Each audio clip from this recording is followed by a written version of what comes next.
എപ്പോഴും വിഷമിച്ചിരിക്കുക, പെട്ടെന്ന് കരയുക, ആളുടെ സ്വഭാവത്തിലും മാറ്റങ്ങളുണ്ടായി, വിശപ്പില്ലായ്മ, ഉറക്കമില്ലായ്മ തുടങ്ങിയൊക്കെ വരാൻ തുടങ്ങി. ഇങ്ങനെ അഡ്ജസ്റ്റ്മെൻറ്റ് ഡിസോർഡേഴ്സ് ഉള്ള ആൾക്കാരിൽ കാണിക്കുന്ന പ്രധാനപ്പെട്ട സിംറ്റംസ് എന്താണെന്ന് വെച്ച് കഴിഞ്ഞാൽ, ഒന്നാമത്തത് അവരെപ്പോഴും സാഡായിരിക്കും. ഇത് കാരണം അവർ സാധാരണയായിട്ട് എൻജോയ് ചെയ്യാറുള്ള കാര്യങ്ങളൊന്നും അവർക്ക് എൻജോയ് ചെയ്യാൻ പറ്റാതെ വരികയും ചെയ്യും. അതേപോലെ സൂയിസൈഡൽ തോട്ട്സ് ഉണ്ടാവുക, അല്ലെങ്കിൽ സൂയിസൈഡൽ ബിഹേവിയേഴ്സ് കാണിക്കുക തുടങ്ങിയവയൊക്കെയാണ്.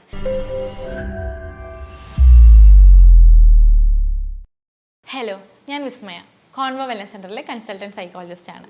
നമ്മളുടെ ജീവിതത്തിൽ ചില മാറ്റങ്ങൾ ഉണ്ടാകുന്ന സമയത്ത് നമുക്കതുമായിട്ട് അഡ്ജസ്റ്റ് ചെയ്യാൻ പറ്റാതെ വരാറുണ്ടല്ലേ. ഒരു ഉദാഹരണം പറയുകയാണെങ്കിൽ, സ്കൂൾ ലൈഫൊക്കെ കഴിഞ്ഞിട്ട് കോളേജിലേക്ക് പോകുമ്പോൾ, ഹോസ്റ്റലിലേക്ക് താമസം മാറിക്കഴിഞ്ഞ് കഴിഞ്ഞാൽ ആദ്യമൊക്കെ അഡ്ജസ്റ്റ് ചെയ്യാൻ നല്ല ബുദ്ധിമുട്ടായിരിക്കും. പക്ഷെ പിന്നീട് അത് ശരിയാവുകയും ചെയ്യും.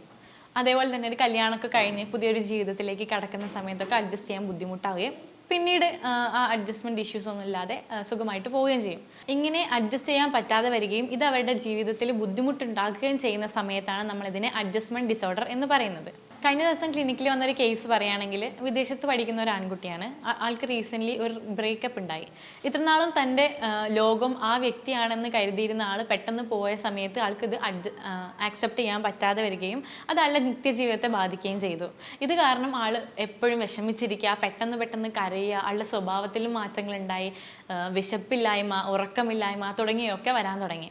ഈ പറഞ്ഞ സിംറ്റംസ് ഒക്കെ ഈ മാറ്റം വന്നതിന് ശേഷം 1 മാസത്തിനുള്ളിൽ തുടങ്ങുകയും അത് 6 മാസത്തിൽ കൂടുതൽ നീണ്ടു നിൽക്കുകയും ചെയ്യുന്ന സമയത്താണ് നമ്മളിതിനെ അഡ്ജസ്റ്റ്മെൻറ്റ് ഡിസോർഡറായിട്ട് ഡയഗ്നോസ് ചെയ്യുന്നത്. ഇങ്ങനെ അഡ്ജസ്റ്റ്മെൻറ്റ് ഡിസോർഡേഴ്സ് ഉള്ള ആൾക്കാരിൽ കാണിക്കുന്ന പ്രധാനപ്പെട്ട സിംറ്റംസ് എന്താണെന്ന് വെച്ച് കഴിഞ്ഞാൽ, ഒന്നാമത്തത് അവരെപ്പോഴും സാഡായിരിക്കും. ഇത് കാരണം അവർ സാധാരണയായിട്ട് എൻജോയ് ചെയ്യാറുള്ള കാര്യങ്ങളൊന്നും അവർക്ക് എൻജോയ് ചെയ്യാൻ പറ്റാതെ വരികയും ചെയ്യും. കൂടാതെ പെട്ടെന്ന് ആങ്ഷ്യസ് ആവുക, പെട്ടെന്ന് ടെൻസ്ഡ് ആവുക, അതേപോലെ തന്നെ വിശപ്പില്ലായ്മ, ഉറക്കമില്ലായ്മ, കൂടാതെ സോഷ്യൽ സിറ്റുവേഷൻസൊന്നും, സോഷ്യൽ സപ്പോർട്ടിൽ നിന്നൊക്കെ ഉൾവലിഞ്ഞ് നിൽക്കുക, സാധാരണയായിട്ട് ചെയ്യാറുള്ള കാര്യങ്ങളൊന്നും ചെയ്യാൻ പറ്റാതെ വരിക, അതേപോലെ സൂയിസൈഡൽ തോട്ട്സ് ഉണ്ടാവുക, അല്ലെങ്കിൽ സൂയിസൈഡൽ ബിഹേവിയേഴ്സ് കാണിക്കുക തുടങ്ങിയവയൊക്കെയാണ്. ഈ സിംറ്റംസിൻ്റെ ബേസിൽ പ്രധാനമായിട്ടും 6 തരത്തിലുള്ള അഡ്ജസ്റ്റ്മെൻറ്റ് ഡിസോർഡേഴ്സ് ഉണ്ട്.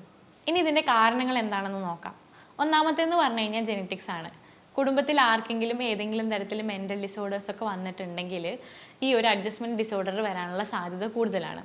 അതേപോലെ ഒന്നാണ് ലൈഫ് എക്സ്പീരിയൻസ് എന്ന് പറയുന്നത്. സ്ട്രെസ്ഫുൾ ആയിട്ടുള്ള ജീവിത സാഹചര്യത്തിലൂടെ വളർന്ന ആളുകളാണെങ്കിലും, അല്ലെങ്കിൽ വേറെ ഏതെങ്കിലും മെൻ്റൽ ഡിസോർഡേഴ്സ് ഉണ്ടായിരുന്ന ആളാണെങ്കിലും അഡ്ജസ്റ്റ്മെൻറ്റ് ഡിസോർഡർ വരാനുള്ള സാധ്യത വളരെ കൂടുതലാണ്.